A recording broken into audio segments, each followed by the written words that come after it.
He followed with a flurry of punches, and an elbow strike knocked Boyka's mouthguard flying. By now, Boyka was already feeling dizzy, but he still insisted on continuing the fight. However, his efforts were futile. Dellor had already figured out his moves. When Boyka threw a spinning kick, Dellor grabbed his leg tightly and pressed hard on Boyka's injured knee. Boyka was in obvious pain.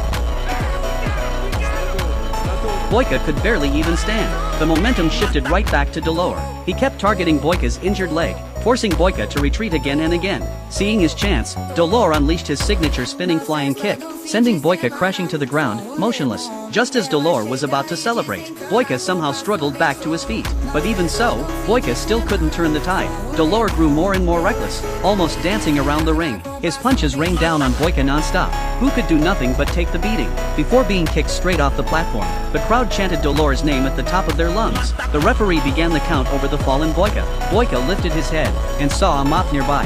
It reminded him of the days he'd spent scrubbing filthy toilets. Of all that humiliation, that rage fully ignited his fighting spirit. He tore off the mop head, wrapped it around his injured knee, and stepped back into the ring. Dellor was shocked. No one had ever lasted this long against him. Looking into Boyka's determined eyes, Dellor felt a flicker of fear. But when he saw blood oozing from Boyka's wound, he decided Boyka was just putting on a brave face. Dellor stepped forward mockingly, only to get punched suddenly by Boyka. Dellor hit back hard, but Boyka didn't dodge at all. He felt like he was made of steel. Dellor began to panic. Once his mind went blank, his attacks fell apart with openings everywhere. Boyka seized the moment and took back control. The tide had turned. Under Boyka's relentless assault, Dellor's eyes grew vacant, watching victory slip away. The wealthy backers in the stands broke into a cold sweat. The men who'd played with others' lives for so long had finally gambled wrong, knowing he was about to lose. Dellor tried one final attack, aiming straight for Boyka's injured knee, but Boyka saw it coming. He'd been waiting for this exact moment. Dellor had lost. The investors panicked completely. You just cost me $5 million, Rezo. I'm gonna eat your brain with a spoon.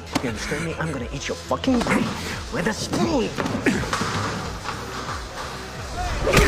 Even though Boyka won the fight, the warden refused to set him free. Worse, because Boyka had helped Turbo escape, the warden planned to have him killed in secret. But at the last second, Turbo arrived just in time. Turbo led Boyka into a car. As it turned out, the real winner was Gaga. He didn't trust the wealthy investors, but trusted his own judgment instead. He bet everything he had on Boyka's victory, because I'm all about money.